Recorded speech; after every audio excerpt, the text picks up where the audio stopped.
So this is the start of our system. We will have a 1 megahertz wave, 1 volt peak to peak going into the modulator, which will be modulated up to 2.45 gigahertz. There's a local oscillator output tied to the demodulator on the other end. The RF output on the modulator will be amplified with 2 drivers for a total of about 23 dB gain. Yeah, and then going out of there, we have our bandpass filter. It filters out any unwanted noise, and it is targeted for 2.45 gigahertz. Me and Will also designed our own filters. They are not here yet, but I designed a 5th order filter, and I designed a 7th order filter. Yes, and both of them are microstrip filters, and so they would just replace this filter and would function more or less the same.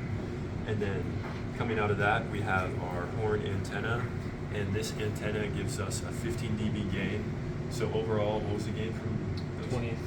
So we have almost 40 dBs of gain in this path, and probably around 2 dB loss from the filter and maybe from the modulator.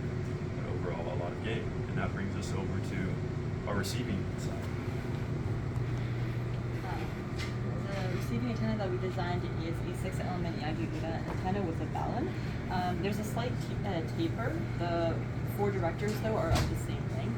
Now, the setup that you see here, we have a 3D printed boom with a metal boom underneath for stability, and that's also how we simulated it in HFSS. And of course, if I take this out and rotate it, we're able to get that 90-degree rotation and get both the H and E fields. We have, when tested, the bandwidth of this antenna was 2.4 to 2.9, which is within the range that we wanted, and we were designing it to do so. And we have simulated about 10 dB gain.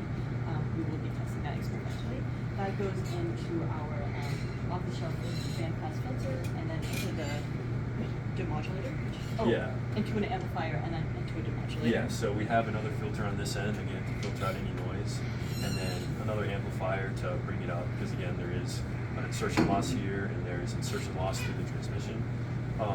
Which brings us to the demodulator. So again, we have our local oscillator, which is a impressively long cable connected to the modulator. This is probably one of the constraints of the design, is that you need a physical connection between the modulator and the demodulator. And then on the demodulator, we only have the I receiver of the I and Q components, because we're transmitting a signal without phase.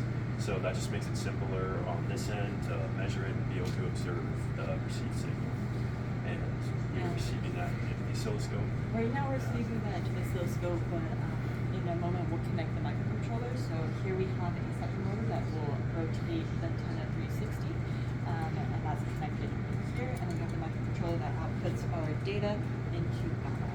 That's everything. Thank you.